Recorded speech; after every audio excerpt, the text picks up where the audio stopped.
Hello everyone, তো চলো আজকে একটা তোমাদেরকে নতুন জিনিস দেখাবো। এটা হচ্ছে পুকুর প্রতিষ্ঠা। নতুন মানে আমার কাছে তো একদমই নতুন, আমি কোনোদিনও পুকুর প্রতিষ্ঠা কীভাবে হয় দেখিনি।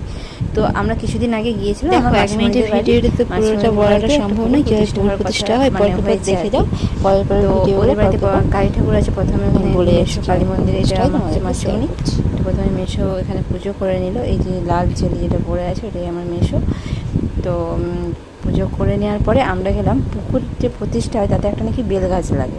তো বেলগাছ আনতে গেলাম। তো বেলগাছ আনতে যাওয়ার সময় দেখলাম যে অনেকটাই রোদ ছিল, কিন্তু মানে তার আগের দিন বা তার আগের দিন অনেকটাই রোদ ছিল। সেদিনটা মেঘলা মেঘলা মেঘলা, মানে মায়ের কীরকম যে মানে টান বা মায়ের যে ভালোবাসা সেটাই বোঝা যায় আর মানে প্রকৃতিও কিন্তু বদলে যায়।